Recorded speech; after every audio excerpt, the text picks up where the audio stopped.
Hey everybody, this is John for MTG Nexus doing a quick deck tech and update for the channel and for this video set. If you like what you're seeing on the channel, please consider subscribing, giving us a thumbs up, leaving a constructive comment down below, as we aim to provide you with a ton of Pioneer content, as well as continuing our journey on being the most lightning bolt based red channel for Modern on YouTube.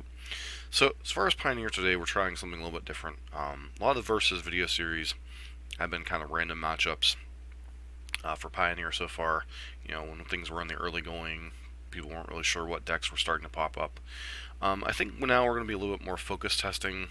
Certain channels do certain things. There's obviously Star City does their Versus series. There's another channel called Geekery Games that I follow. Shout out to those guys. They do testing. We're going to be doing something a little bit different, similar in vein to both what those channels do, but a little bit different. We're going to be taking a deck archetype, primarily in the Pioneer format, and putting it versus its paces versus certain matchups in the format. So in this case, we're going to be starting out with Green Devotion versus Blue-Green Nexus. There's a couple other matchups I'm interested in testing against Green Devotion. Many people, at least going into the Star City Invitational this weekend, are considering this the deck to beat. This is the deck that Todd Anderson put on the map with his back-to-back PTQ top 8s.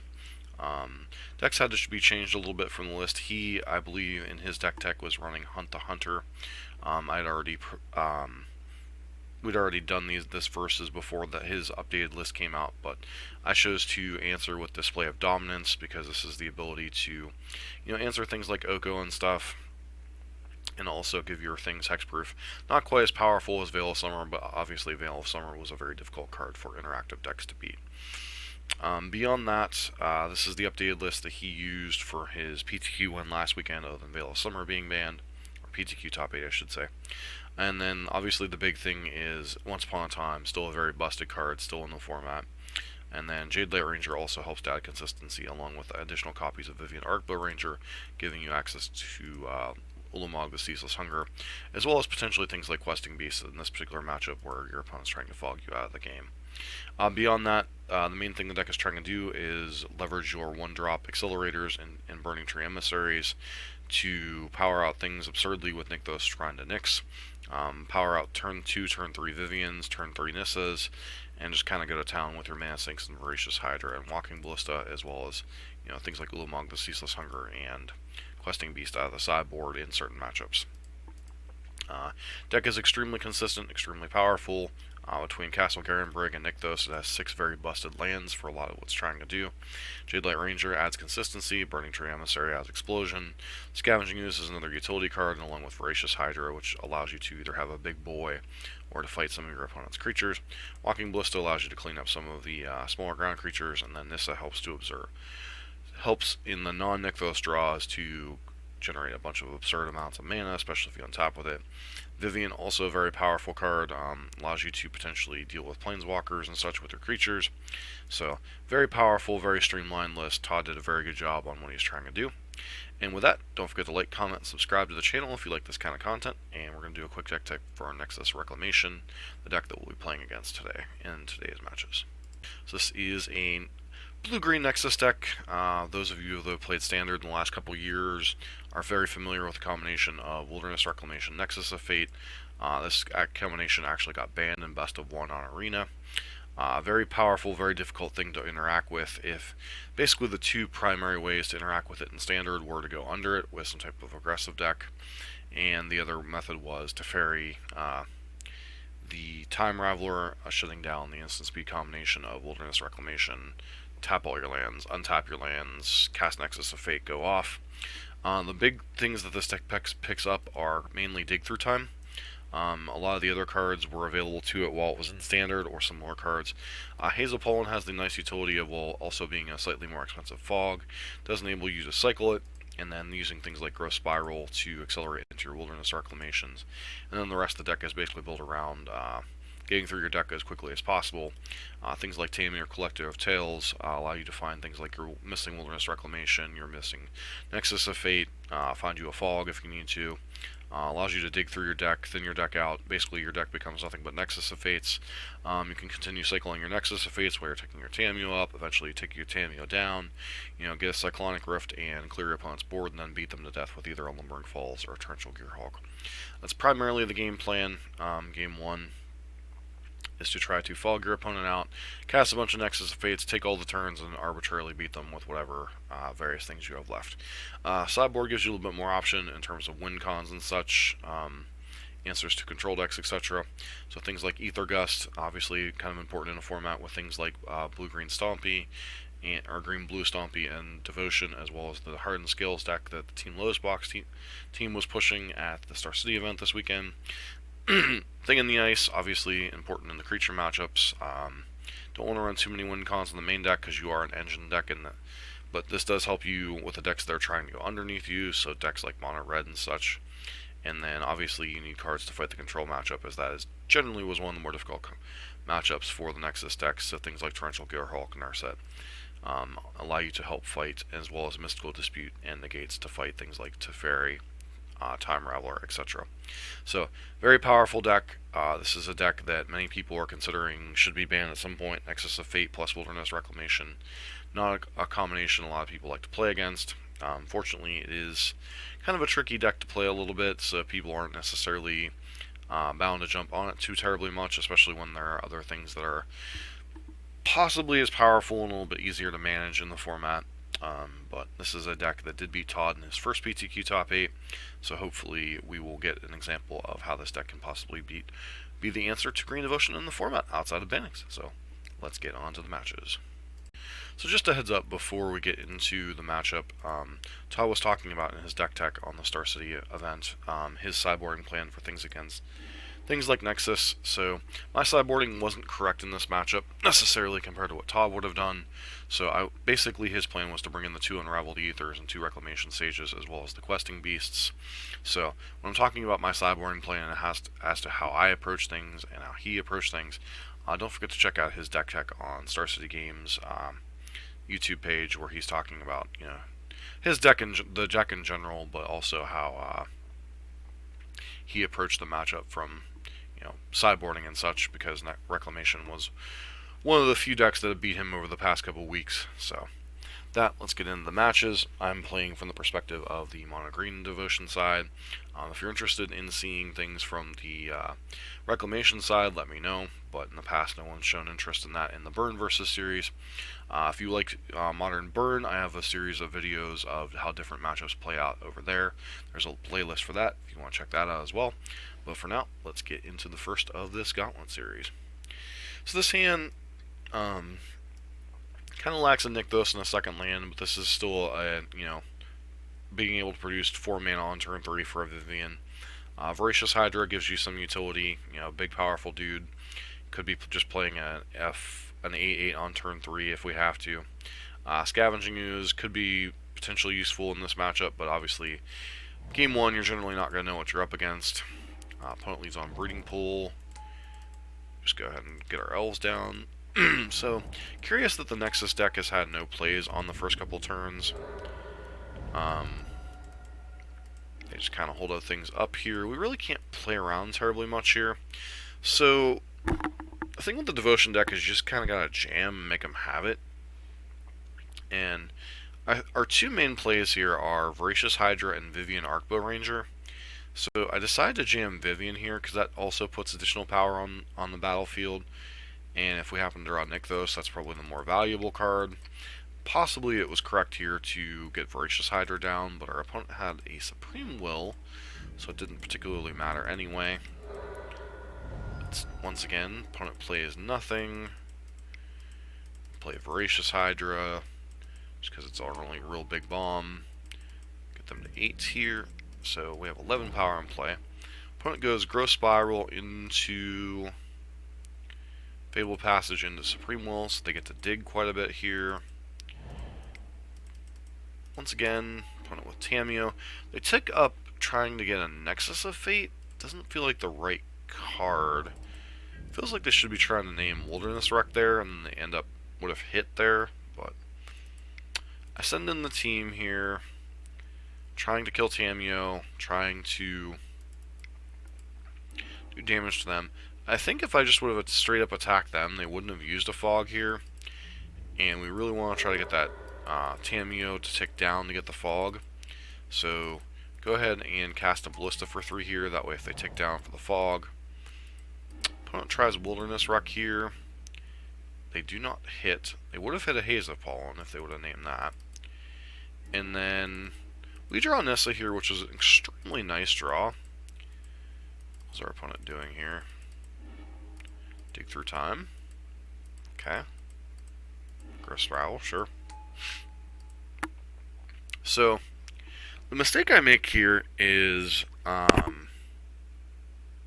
looking at total power. I have 8, 11, 12, 13, 16 power, plus the Ballista activations. Would have been lethal. So this was a mistake on my part, I think, here. I was operating under the assumption that my opponent had a fog, and it turns out they just Cyclonic Rift. Did I attack them?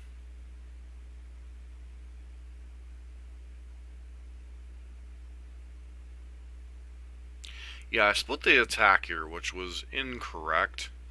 I think I was supposed to go for lethal, just attacking everything at them. Because no matter what, we aren't going to be able to... If they don't have the fog, we'd be able to finish off with Tamio. If they did have the fog, we could finish off with Tamio with a split attack here, but attacking with everything at them would have been lethal, so that would have forced them to have a fog or interaction of some kind here. As is, this attack didn't really accomplish a whole lot, but opponent casting an op, sure. Names Wilderness Wreck, they miss again. Opponent casts the Nexus of Fate. So it looks like our opponent doesn't quite have everything they need here, but they do have a chance. It's Wilderness Wreck. So has another Nexus of Fate, sure. So it looks like name is Wilderness Wreck again. So they are severely bricking on Wilderness Wrecks, despite the fact they've only revealed the one so far.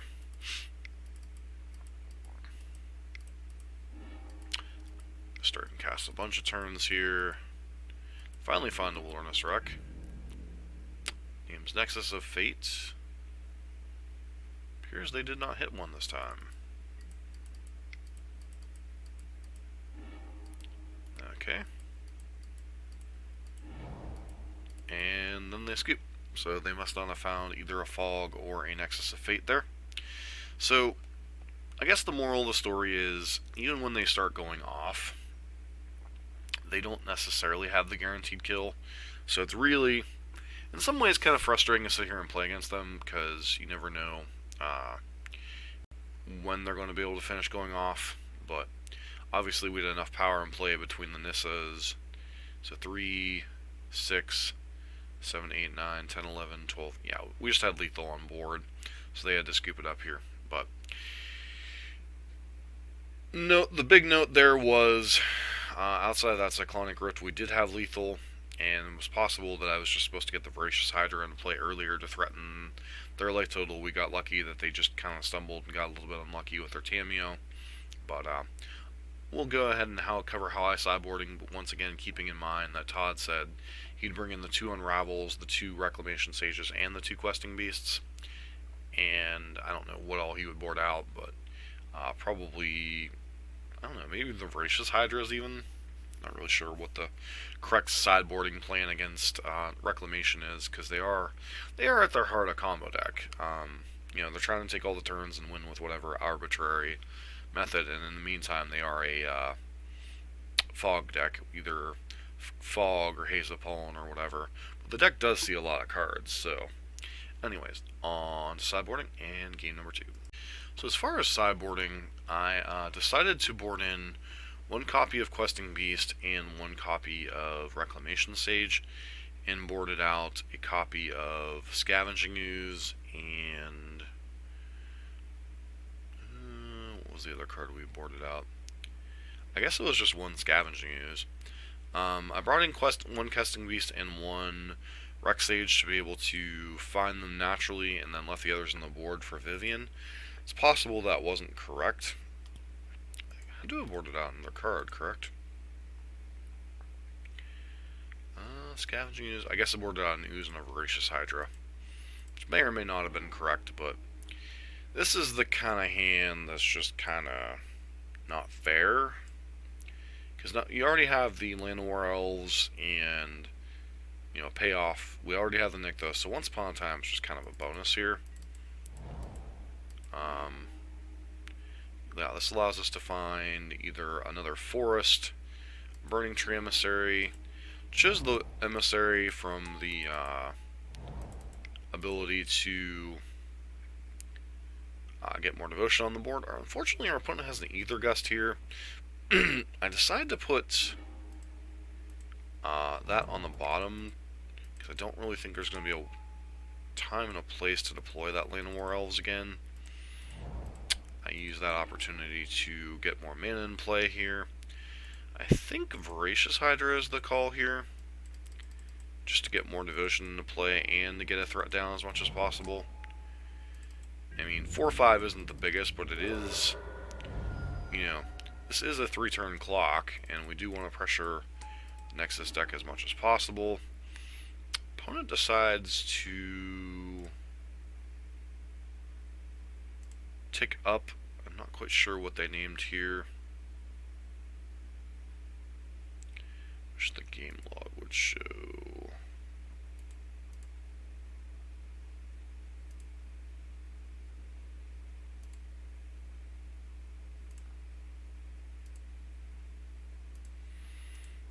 But anyways, our opponent whiffed on whatever they were going after. Decided to kill Tamiyo here just so they can't fog stuff. Go ahead and play a Ballista for 3. Get as much pressure on the board as possible. Once again, our opponent kind of a slow start for a Nexus deck. Scavenging Ooze. Start eating things out of their graveyard a little bit just to avoid... I guess we pumped the Ballista. There's 2 lines of play there we could have taken. We could have eaten stuff out of their graveyard to try to make Dig Through Time less useful. Or another Tamiyo. A little bit less useful. Go to attacks here. This is 8, 9, 10, 11 damage. Plus Ballista, so we are threatening lethal next turn. It just takes the damage. Which actually may not have been correct because they do in fact have a Dig Through Time. Kind of blanking our Skooz activation, which is fine. Opponent just concedes. So, the one thing I noted here is, even if our opponent had a fog, 1, 2, 3, 4, 5, 6. So devotion would have been 6. 6, 2 to activate. So 6 mana. Play another Nykthos. Activate for another 6. So they were dead to Walking Ballista activation. So I think it might have been correct if our opponent had a fog to fog the previous turn. But just an example of... I'm not quite sure what hands were obviously being kept by our opponent, but it did feel like they didn't have their optimal draws. They did interact with us a little bit, bought themselves some time in both games, but I think these are the kind of games that Devotion's going to win. They obviously get on the board, pressure the opponent a lot, but it did feel like these were our opponent's kind of subpar draws, so I'm not sure how indicative they are of the actual matchup. But just shows that Nexus has a certain bit of a fail rate. Sometimes they don't find the cards they're looking for, even when they cycle through a bunch of cards. But I think in the next set of games, it does a much better job of showing how Nexus is capable of beating Devotion. But I think these games are showing how Devotion can beat Nexus, get on the board, put the pressure on the onus on them to kind of answer your stuff as quickly as possible, and force them to combo as quickly as possible. I think that is the primary game plan that Devotion has to exploit in this matchup. And I think Nexus, we saw that one game Game 1, they started going off but didn't quite find the pieces they were looking for. So even when they start assembling the pieces, it looks like there is a certain amount of fail rate for the deck. So do keep that in mind when you're playing against them, that even as frustrating as it can be, that even when they start chaining turns, they're not necessarily guaranteed to win. So anyways, on to the second set of games, as we were fortunate to triumph with the Devotion deck against Nexus in the first set of games. Back here for match number 2, game number 1. Fortunately, we're on the draw. So this hand's pretty solid. We're just kind of lacking the payoff and maybe a few too many lands. But Once Upon a Time obviously helps with consistency. Jade Light Ranger will help us find gas, so I think this hand's fine. Leads on Fabled Passage, gets a Forest. Once Upon a Time. Fortunately, we can't take Nissa, but Walking Bliss is another fine payoff. And a Dork. Go ahead and run out the Jade Light Ranger here. Put Once Upon a Time into the graveyard. Maybe it was incorrect to take the leave the elf on top though. Growth Spiral here. So our opponent's threatening potentially a turn 3 Reclamation. And that is exactly what they do. That's their deck on Turbo Mode. So getting Voracious Hydra down here for 2, but it's actually 4. So we have 8 power in play, which is nice, which means we're basically threatening a turn 5 kill without interaction. But our opponent obviously doing the thing. Play a Tamiyo. Apparently they miss. Yeah, they miss with whatever they happen to have named here, since the game log isn't completely working. Opponent floats a mana. Does the thing. Plays Torrential Gearhulk. Flashes back Growth Spiral here. Guess they're going to use Torrential Gearhulk to try to block and save Tamiyo this turn. I play out Voracious Hydra here,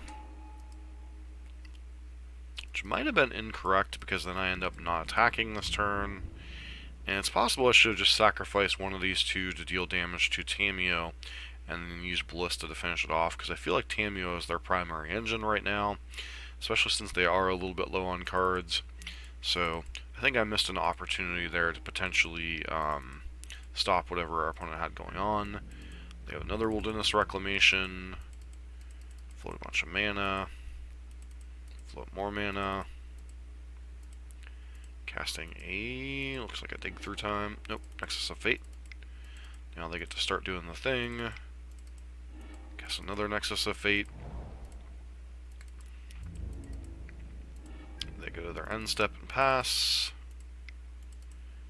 And then they're doing the Nexus of Fate thing while activating their reclamations, doing some digging. As you see, when this deck gets rolling, it's extremely obnoxious. Another Nexus of Fate. Once again, we still can't concede because we do have lethal currently on board. They cast another Nexus. They cast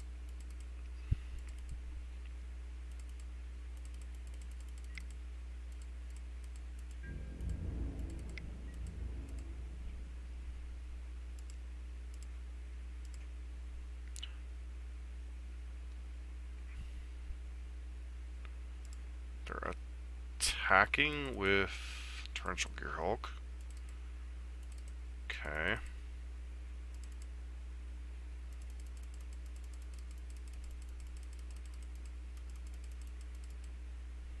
So I'm guessing from what's going on over here that what actually happened is not showing up on the thing. What I'm guessing has happened is our opponent Cyclonic Rifted our board and then started attacking with Torrential Gearhulk. So obviously a little bit of a glitch going on over there, but it does look like our opponent is attacking us with a Torrential Gearhulk, and I'm guessing that our 10-11 Voracious Hydra is not on the board currently. So it looks like our opponent Cyclonic Rifted our entire board and kind of went to town, beating us with a Torrential Gearhulk while recycling with all those Nexus of Fates. So one takeaway from this is we did have an opportunity there to threaten to kill the Tamiyo, and it's possible I should have just traded up one of these two along with the Walking Ballista to kill the Tamiyo to avoid this, unfortunately, rather nasty ability for them to see a lot of cards, especially once you get multiple reclamations going. Nexus of Fate deck can be really hard to beat as it is, especially if it has any type of consistent card advantage, like Chaining Dig Through Times or Tamiyo's finding stuff. Torrential Gearhulk there, flashing back the Growth Spiral, getting them a little bit more mana. Basically these Wilderness Wrecks, if they ever untap with them, they're just doubling their mana every turn, and it's kind of absurd. So, like even with 5, 6, 7 lands in play, our opponent effectively has 21 mana each turn. So overloading a Cyclonic Rift and beating you down while casting 7 mana Time Walk spells that continue to recycle into their deck, unfortunately not unheard of. So that's an example of how Reclamation can beat us, their primary game plan. Other versions are running things like Thing in the Ice in the main deck, which is a little bit easier. It's a 1-card kill you combo as opposed to Cyclonic Rift plus Torrential Gearhulk. But it also is a little bit more fragile. It's a little bit easier to kill a Thing in the Ice than it is a Torrential Gearhulk. So whatever finisher the Reclamation deck happens to be running in game 1, sometimes they even have to go the long route, Lumbering Falls. That takes even more mana to kill. But whatever their arbitrary win con, when they're chaining turns, it's really tempting to give up. But obviously they can shortcut a little bit in paper, a little bit less so on Magic Online. But that's basically what the deck is doing when it kills. So, anyways, on to game number 2. Once again, sideboarding wasn't 100% correct, as I did board in 1 Reclamation Sage and 1 Questing Beast for Voracious Hider and Scavenging Units. Kind of explained that in the last round. Thought process was with Vivian, you have access to more things. Apparently, according to Todd's thing, you're also supposed to bring in or Unravel the Ether as well. Help kind of pressure what your opponent's doing. So here, this hand's pretty solid. I think we just need another Mana Dork or another land, so this hand's perfectly defensible. Made a mistake here. Should have cast Once Upon a Time first. Allow you to find either a Nykthos or another Mana Dork or a Burning Tree potentially. Opponent just does their thing. Did get a little bit lucky here in the fact of not really anything to cast here, so we still have the opportunity to cast Once Upon a Time. Use a Nykthos, obviously it grants the most lands. Opponent has a Search for Azcanta. We draw a Jadelight Ranger, which may or may not have been correct to cast off of the Land of War Elves. It's possible we wanted to just get the 1 point of damage in. Opponent using a Search for Azcanta bounces the elf to try to stop our mana development. Play Vivian. Just doing this primarily to pressure our opponent. Once again, key with the Nexus deck is to give them as little time as possible, because once they get this setup going, it just really gets hard to do them effectively. Nissa gets us the most mana in play, also a huge amount of pressure. Allows us to recast the elf. Opponent is under pressure because they're facing lethal down this turn. Let's see if they got anything here. They use Castle Vantress to scry. So it's kind of funny that the combination of Nissa and such just allows you to... So there's a couple different things we could have done here. We could have forced them to... We could have gone to attacks, forced them to have a fog just to survive. But this way allows us to, between all this mana we're generating, to do Walking Ballista to shoot them basically for enough damage to kill them. There isn't too many things they could have had here to prevent this from happening. So Walking Ballista for 8, use Vivian's ability to pump this to 10, and then obviously we have the way to kill them here. So even despite them interacting with us with double Cyclonic Rift, bouncing our Elf, bouncing our Jadelight Ranger, we were able to put an enormous amount of pressure on them and even kill them on turn 6, even through 2 pieces of disruption. So, and that's part of what makes this devotion deck so dangerous and difficult to deal with, is just the fact that, even with like a piece of spot removal here, a piece of spot removal there, oftentimes it's just not enough to stop the devotion deck. Like, you have to be able to answer each one of their things. I think, I've played against Devotion quite a bit with, Space Marines Blue-White Control List, with War Dogs Green-Black, or Black-Green Devotion deck, or aggro deck, whatever you want to call it, and some other matchups, and I really have been very impressed by the Devotion decks. If you can't sweep their board or interact with multiple payoffs, especially with counter spells, it's a rough matchup. Like, the deck is so very powerful. I have not tried Is It Phoenix against Devotion, and I think that's going to be actually the next matchup we test in the Gauntlet for Devotion, as long as they don't ban anything this coming Monday. But I think it's obviously a very, very powerful deck, and this just shows you that literally from just a base of Planeswalker into Planeswalker, you're threatening them lethal on the next turn. It's just... This deck's power level is absolutely absurd. Anyways, on to game number 3. Back for the third and final game. Unfortunately, we're on the draw here. Sand, once again, showing the consistency of Once Upon a Time. Like, this is one of those hands that, like, really, really, really, really needs a second land, and Once Upon a Time is just a key card in that cog, so opponent does their thing. I'm looking to 4. Okay.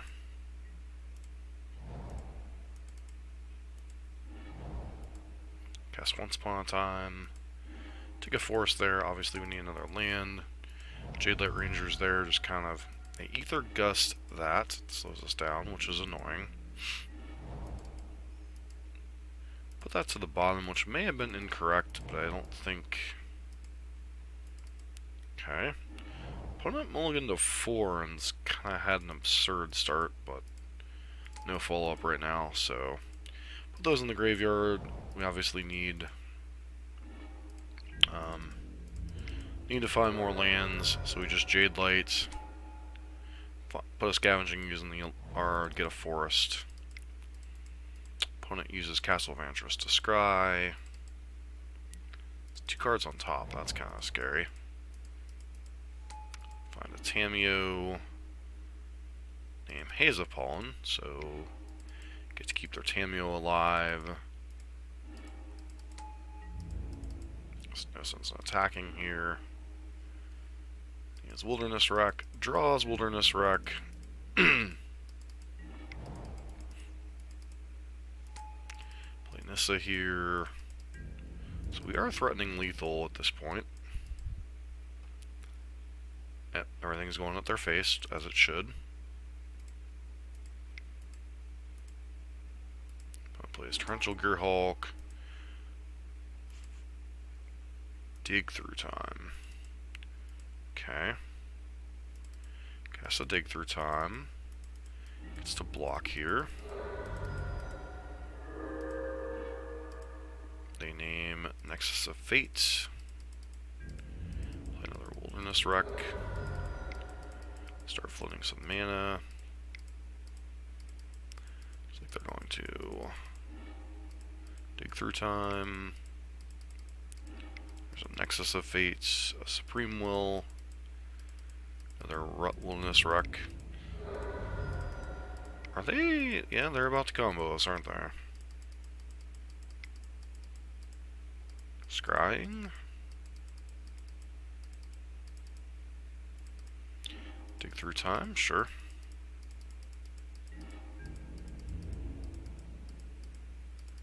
And I think that's just game, the way it happened to shake up here. So, not quite sure what's going on with these replays at the end, but as you can tell, our opponent was able to combo us and kill us as the game has ended. Most likely involved another Cyclonic Rift, overloaded. For some reason, when Cyclonic Rift is overloaded on these replays, it's not showing it. But basically, opponent just kind of going to town here. And the really scary part, that was a mulligan to 4 from our opponent. So, opponent got to play a Tamiyo, Castle of Vantress. In fact, I think their hand was... Wasn't their thing like 1 card in hand, play a Tamiyo, name Haze of Pollen, get Haze of Pollen off that Scry for 2 there. So I think this kind of showed, both these decks operate on different axes. Obviously, Devotion, even when it's being interacted with and has a slower start, just snowballs so quickly. And there aren't too many true combo decks in the format left with Haze of Pollen getting banned, and then obviously like Kethis combo could be a thing, but like Aetherworks Marvel really hasn't popped up in any great numbers. So there truly is a combo deck that is difficult to interact with. Both these decks just snowball so powerfully. Wilderness Wreck obviously being their key card, and us obviously just kind of generating a ton of mana and making a very large battlefield presence. Both decks extremely powerful, both decks extremely consistent, lots of dig in both decks. Once Upon a Time tremendously helping the Devotion deck right now. As long as Wizards doesn't ban that card, I think Devotion is going to continue to be a very absurd, very powerful deck. And we'll definitely check it out against some other things. I think the next one up is going to be Is It Phoenix versus the Devotion deck, so we'll see how that goes.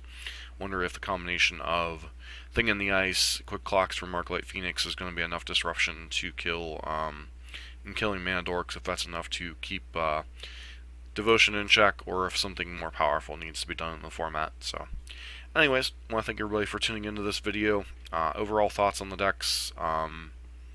Both decks are very powerful. They're both doing extremely powerful things. That's generally what you want to be doing early in new formats, and obviously both decks could face bannings in the future if they prove to be too powerful, but Devotion's already gotten hit with, 3 bannings? Oath, Leyline, and Veil, although Veil, debatable how effective that is on the format, other than it allows the format to potentially be more interactive. So, very powerful things going on from both sides of these decks, and whatever your flavor, both these decks are very powerful, and this is certainly a strategy that can beat Mono Green Devotion. Whether it's a type archetype you necessarily want to play, that's a different ballgame. Anyways, this has been John for MTG Nexus. Don't forget to like, comment, and subscribe to the channel if you like this type of content.